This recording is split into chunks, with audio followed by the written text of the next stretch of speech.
বন্ধুরা, এই গাছটি চিনতে পারছেন কি? দেখুন তো কি সুন্দর ফুটে আছে। আমার কিন্তু খুবই পছন্দ।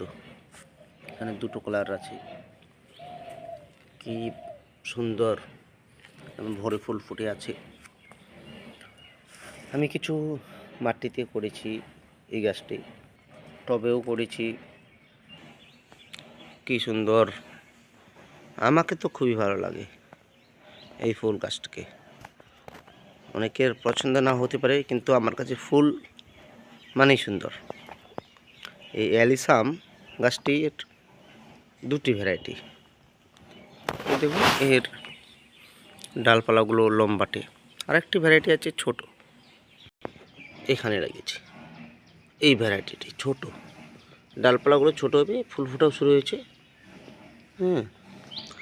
দারুণ দেখতে লাগে, কিন্তু টব ভরে ফুল ফুটে থাকে। অ্যালিসাম পরিচর্যা কিছুই নেই, গাছ প্রতিস্থাপনের পর থেকে খুলপচা জল দিয়ে গেছি। মাটি যেমন তৈরি করি, 70% গার্ডেন সয়েল আর তার 30% গোবর সার। আর কিচ্ছু দেওয়ার প্রয়োজন নেই। প্রতিস্থাপনের 10 দিন পর থেকে খুলপচা জল কন্টিনিউ দিতে হবে, এবং 10-12 দিন পর ডিপি দানা। ছোটো গাছে 2-3টি দানা, যত বড় হবে পরিমাণ হতে পারবে। এভাবেই পরিচর্যা করতে হবে। আর একটা যে কাজটি করতে হয়, এই গাছের একটা বিশেষত্ব যে ছোট অবস্থা থেকে কুড়ি চলে আসে। আমাদেরকে কুড়িগুলোকে কেটে দিতে হবে। কুড়ি যদি না কাটে তাহলে গাছটির গ্রোথ নেবে না।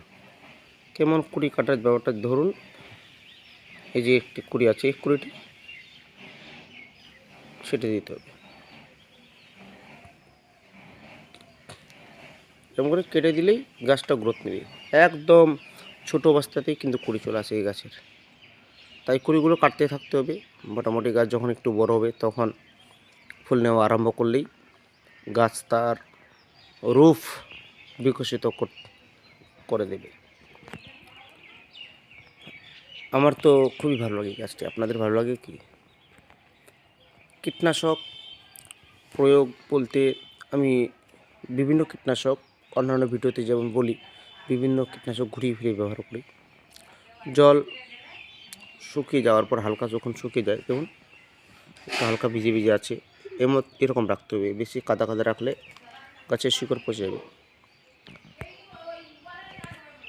আসলে কোনো গাছে অতিরিক্ত জল পছন্দ করে না, হালকা হালকা ভিজে ভিজে থাকবে। আর এখন যেহেতু ফুল ফুটে আছে, তাই একটু হালকা এরকম ভেজা ভেজা রাখতে হবে, না হলে ফুলগুলো তাড়াতাড়ি নষ্ট হয়ে যাবে। এই গাছের পরিচর্যা খুবই সামান্য, খুবই অল্প সময় দিতে হয় গাছটিকে, এবং তাতেই সুন্দর ফুল পাওয়া যায়।